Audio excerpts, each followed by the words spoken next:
Invisible salt particles are present in the water because the water tastes salty.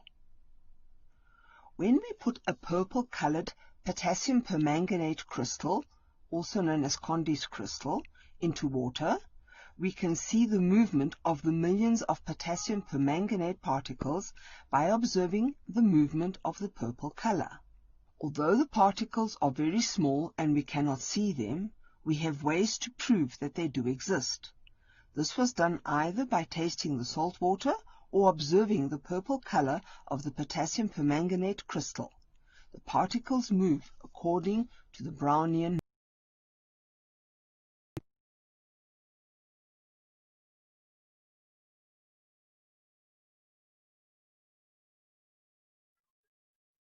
Now what we have here, another bigger container just in case we spill and we make a mess. And we want the water to be fill the glass up to the brim. So I'm going to add some more until I'm happy that I cannot take any more. Slowly now because we are very close to the brim. Okay, now what we are going to do is slowly and carefully we are going to add salt in this water with a teaspoon of salt at a time, and watch what happens to the water, whether it overflows or not. So let us start, but we have to pour the salt now slowly and carefully without stirring the water, very slowly so that we don't disturb the surface of the water. So remember now, we have to start counting how many teaspoons of salt can we pour before the water starts overflowing. Let's prepare a second teaspoon. Slowly. We must not be in a hurry. And we must not stir the water. So strangely enough, we observe that the water does not overflow. What happens to all this salt that we pour? This is the third teaspoon now. 3. And this is the fourth one. Let's try to keep it level like the others. So this is the fourth one.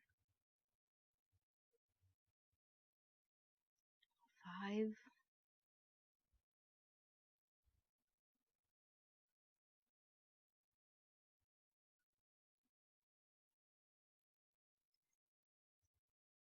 6. Now it's nearly about to overflow, but nevertheless it still goes in. Let's see, will it take the 7th one?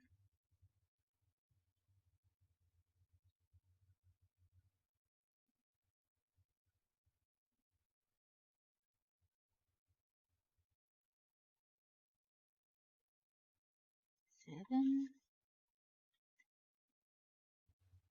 The 8th. And the 9th. Still going strong. Seems to be just about to overflow. This was the 9th. 9.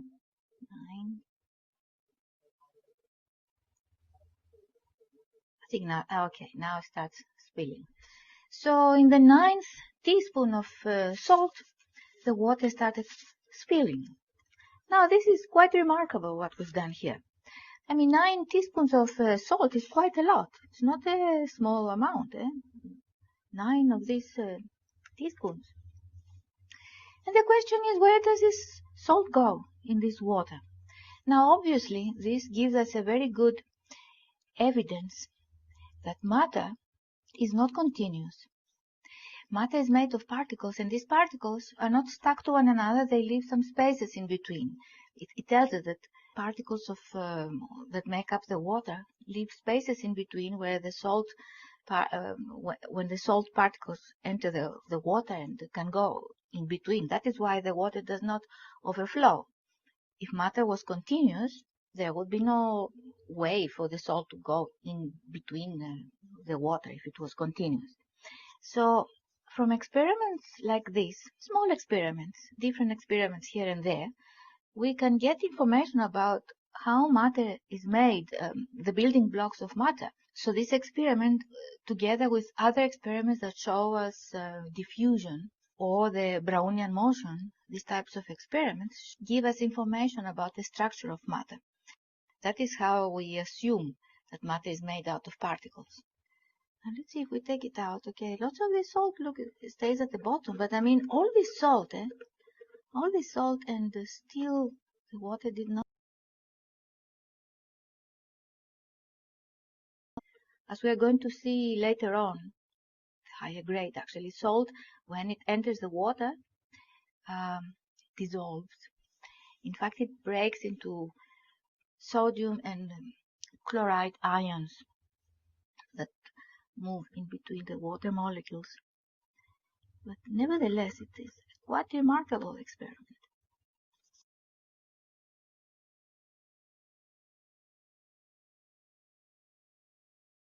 The change of state of matter. I would like to revise the heating curve of water. If we start with ice at -5 degrees Celsius and we heat the ice, the temperature of the ice will increase, but the ice will not melt. Only when we get to a temperature of 0 degrees Celsius will the ice start to melt and change into a liquid. We call this process melting. The added energy is used to change the state of the ice to a liquid, and you can see that there is no temperature increase. When all the ice has melted, we have liquid water at 0 degrees Celsius. Now if we add more energy, the energy is used to increase the temperature of the liquid water until all the liquid water is at a temperature of 100 degrees Celsius. As soon as it reaches this temperature, the added energy will be used to change the state of the liquid to a gas. You can see the temperature has not increased here at all. So here we have water gas, or we can also call it water vapor or steam. All the liquid water has changed into a gas which is at 100 degrees Celsius. We can heat this gas even further to a temperature of, let's say, 125 degrees Celsius, and then we will have superheated steam at this point. I would like to focus now on the second part of the graph, because sometimes there are some misunderstandings of what is happening here. If we take a pot of water and we put it on the stove and we start to boil it, or we heat it so that it boils, we are at this point here. Let's say water in a tap is at 25 degrees Celsius. So if we heat it, we increase the temperature of the liquid until it gets to 100 degrees Celsius. We know that if the water is at 100 degrees Celsius, it's going to boil and the liquid water is going to change to a gas. So the process from here to here is boiling. At this point, all this water has changed into a gas. So that means from D to E, we have to keep the pot on the stove until all the water has changed into steam. Now at this point at E, we could take a container and collect all the steam in the container. That means we have a container, and in this container we only have a gas, no liquid. Okay, and this gas is at 100 degrees Celsius. We can then take this gas and we can even heat it further to, let's say, 130 degrees Celsius by putting it over a fire or putting it on the stove again. But it is the gas that is heated to 130 degrees Celsius, and then we get to this point where we have superheated steam.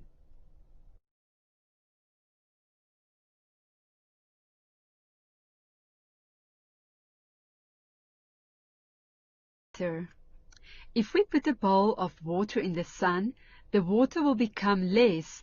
We say that the water evaporates. The water changes from the liquid state to the gas state. If we boil water in a pot on the stove, the water will also become less. We say that the water is boiling. The water again changes from the liquid state to the gas state. So we can see for both evaporation and boiling, the water changes from a liquid to a gas. So what is the difference between evaporation and boiling? Let's have a look. Firstly, evaporation occurs at any temperature below boiling point. The water in a dam evaporates, but the water is definitely not at the boiling point of water. Boiling occurs at a specific temperature called the boiling point. The boiling point of water is 100 degrees Celsius, and the boiling point for ethanol is 78 degrees Celsius. Evaporation only occurs at the surface of a liquid. That means only the water molecules at the surface of a dam will out the liquid. If we boil water in a pot, the entire liquid boils. Evaporation is a slow process. Not all the water in a dam will evaporate at once. But we know that boiling is a rapid process, and water can boil within minutes. For evaporation, energy is supplied by the environment. If we hang wet washing on the line, the sun dries the washing. This means that the sun provides energy for the evaporation of the water in the washing. For boiling, we need a source of energy such as a kettle or a stove or a fire. For evaporation, no bubbles are formed. I think the only bubbles that we will see in a dam is the bubbles formed by the fish. While with boiling, bubbles are definitely formed because we can see it. Evaporation produces cooling. If we sweat, the sweat on our skin evaporates and we cool off. That is because evaporation needs energy. It absorbs the energy from this environment and we are cooled off. Boiling does definitely not produce cooling. In fact, we have to be very careful that we don't burn. Examples of evaporation is the washing on the line that is dried, and also the water in the dams and lakes that evaporates. Lastly, it's also the sweat on our skin that evaporates. Examples of boiling is the boiling of water in a kettle, on the stove, or on the open fire.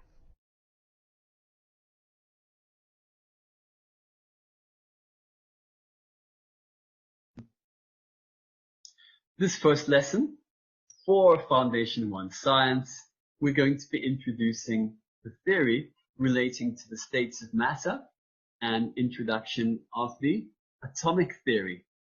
Now, this is quite an interesting point because the whole concept of atoms goes back quite a long time, 400 BC. If you take that we're now in 2020, 400 BC would be, what, 2,420 years ago. That's a hell of a long time ago.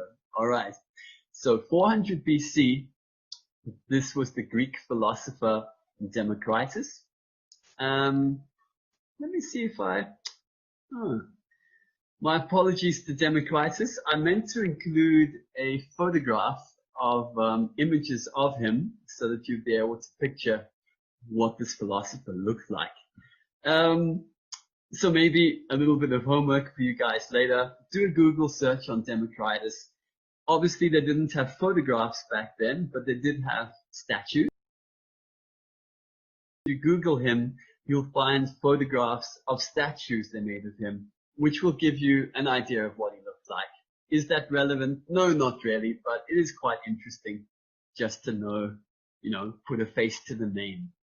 What I can say is that in general, Greek philosophers, they fit a fairly generic mold. They kind of all have beards and they wear robes. Okay, so atomic theory. Democritus gave us this theory of an atom from the word atomos, meaning not to be cut. So from Democritus, we have the idea that atoms are small, hard particles that are all made of the same material, but that have different shapes and sizes. He suggested that atoms are infinite in number, they're always moving, and they're capable of joining together.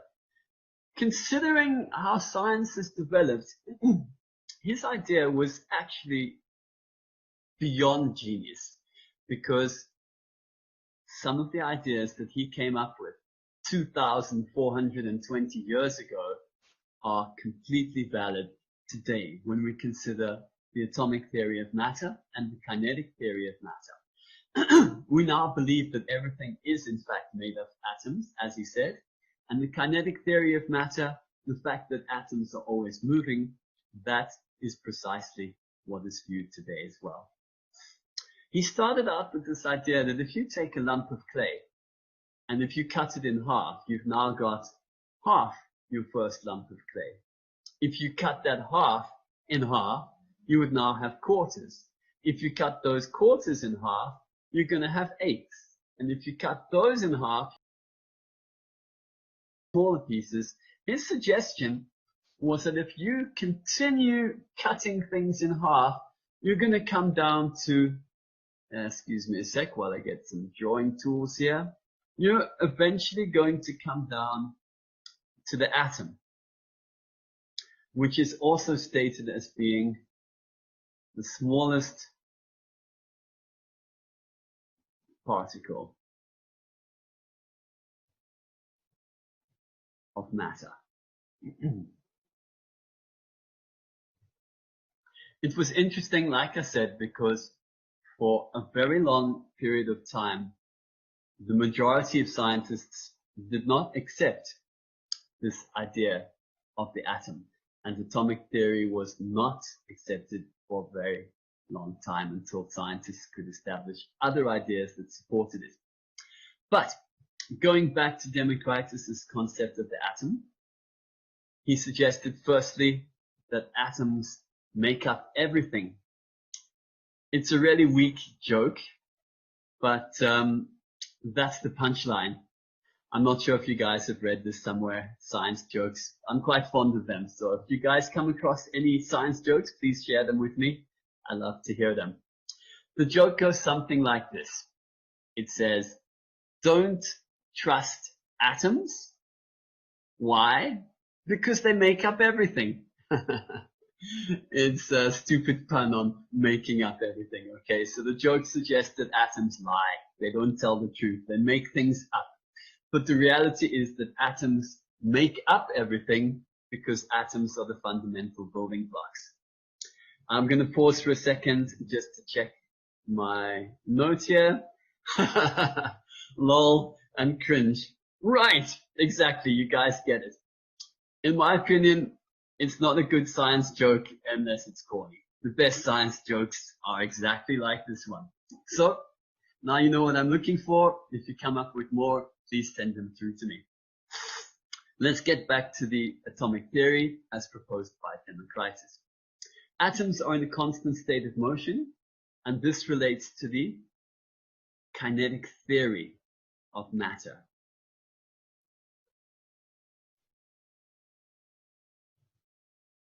He suggested that the states of matter depend on the amount of atoms present, as well as the amount of energy with which they're moving.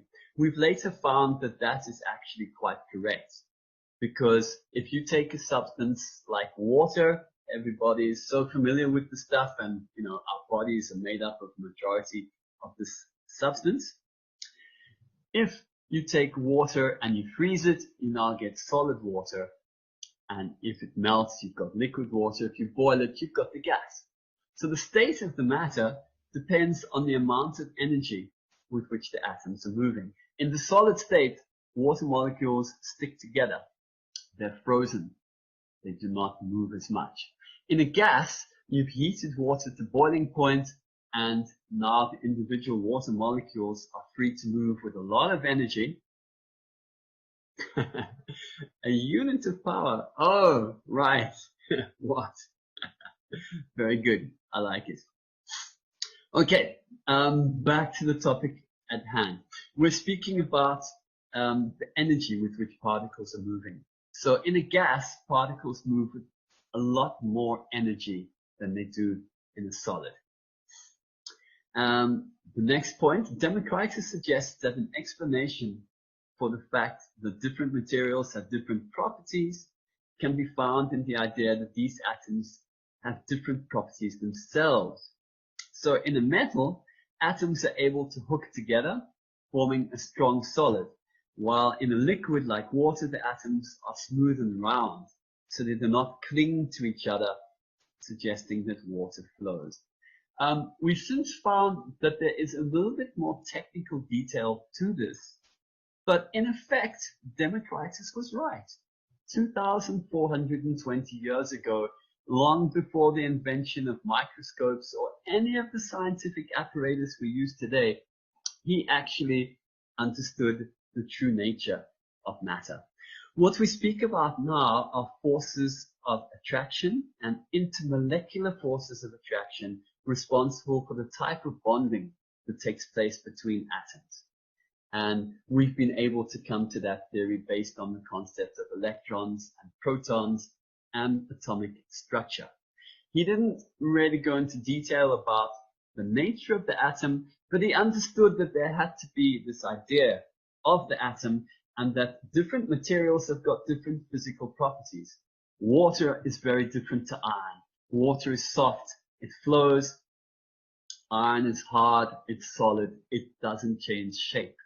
So the atoms making up iron must stick together in ways that the atoms in water do not. We now, like I say, understand this in terms of intermolecular forces of attraction.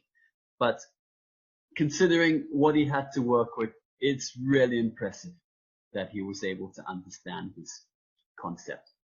So Aristotle, Plato, earth, fire, air, and water. Aristotle and Plato came after Democritus. They discredited his view and they said, Democritus, what have you been sniffing? You're just mad. How can anyone believe in this ridiculous idea that everything's made up of atoms? You can't even see atoms. Your theory's nuts. The common view for over 2,000 years, guys, that's a long time for an idea to hold weight. The common view was that everything is made up of fundamental elements, 5 elements. We've mentioned 4 of them here already: earth, water,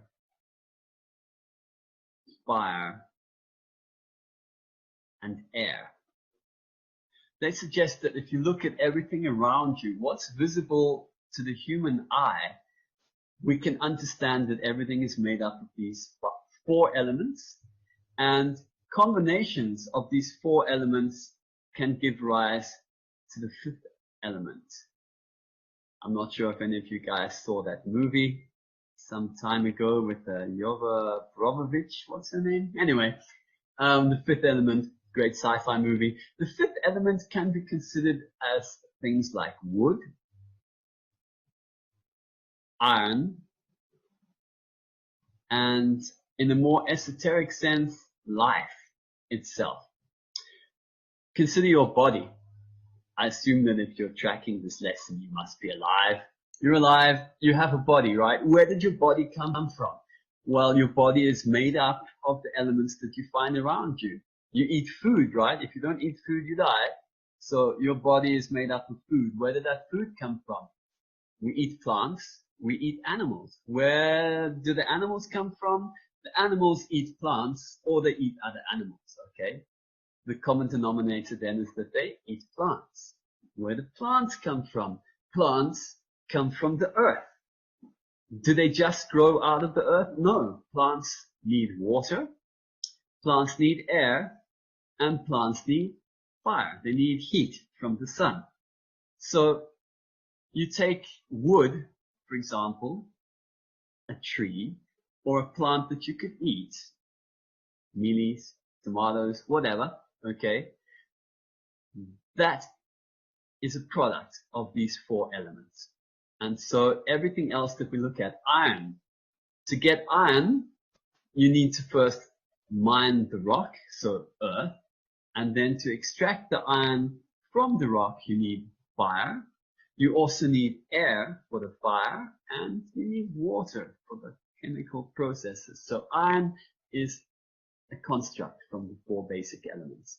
So the view of Aristotle, Plato, and many philosophers after them for approximately 2,000 years was that everything around us is made up of these four elements, and those four elements can be combined to give you the fifth element, life.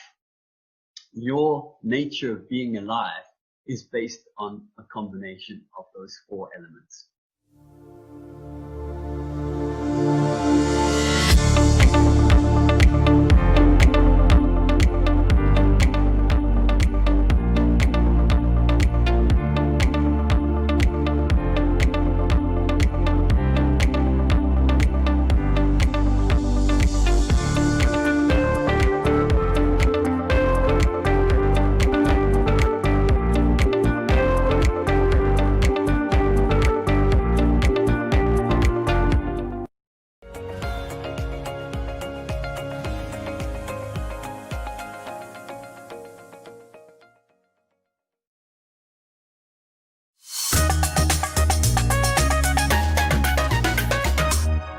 My name is Mona. I'm a physiotherapist. Life, as we know, has changed and physical interaction is limited.